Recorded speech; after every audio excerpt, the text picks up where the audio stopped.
ਅਸਲਾਮੁਅਲੈਕੁਮ ਦੋਸਤੋ ਇੱਕ ਮਹੱਲੇਦਾਰੀ ਦੇ ਵਿੱਚ ਹਮਸਾਏ ਸੀਗੇ ਦੋ।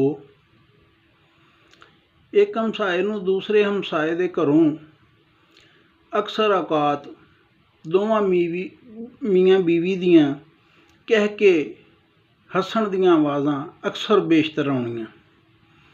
ਇਹ ਜਿਹੜਾ ਦੂਸਰਾ ਦੋਸਤ ਸੀ ਇਹਦੇ ਘਰ ਅਕਸਰ ਲੜਾਈ ਰਹਿੰਦੀ ਸੀ, ਟੈਨਸ਼ਨ, ਨਾਖੁਸ਼ਗਵਾਰੀ।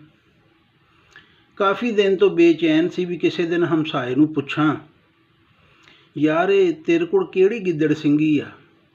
ਬੜਾ ਮਾਸ਼ਾ ਅੱਲਾ ਖੁਸ਼ਗਵਾਰ ਮਾਹੌਲ ਆ ਤੁਹਾਡੇ ਘਰ ਦਾ, ਮੈਨੂੰ ਵੀ ਨੁਸਖਾ ਦੱਸ ਯਾਰ, ਸਾਡੇ ਤਾਂ 24 ਘੰਟੇ ਲੜਾਈ ਨਹੀਂ ਮੁੱਕਦੀ।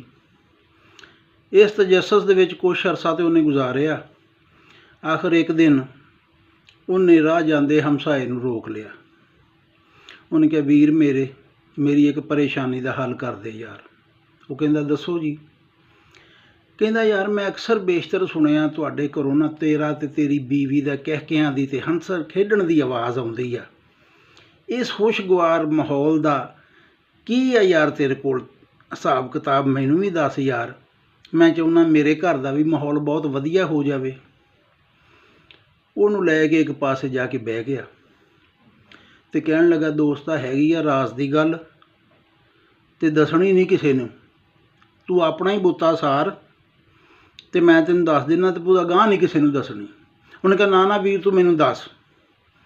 ਉਹਨੇ ਕਿਹਾ, ਵੀਰ ਗੱਲ ਇਹ ਆ, ਜਦੋਂ ਵੀ ਸਾਡੇ ਦਰਮਿਆਨ ਲੜਾਈ ਹੁੰਦੀ ਆ ਨਾ ਅਤੇ ਮੇਰੀ ਬੀਵੀ ਜੁੱਤੀ ਵਗਾ ਕੇ ਮਾਰਦੀ ਆ ਮੈਨੂੰ।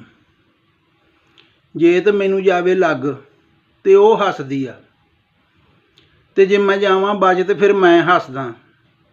ਲੈ ਆਹ ਰਾਜ਼ ਹੀ ਅਤੇ ਦੱਸੀ ਨਾ ਕਿਸੇ ਨੂੰ। ਸਲਾਮਤ ਰਹੋ ਖੁਸ਼ਗਵਾਰ ਮਾਹੌਲ ਮੇਂ।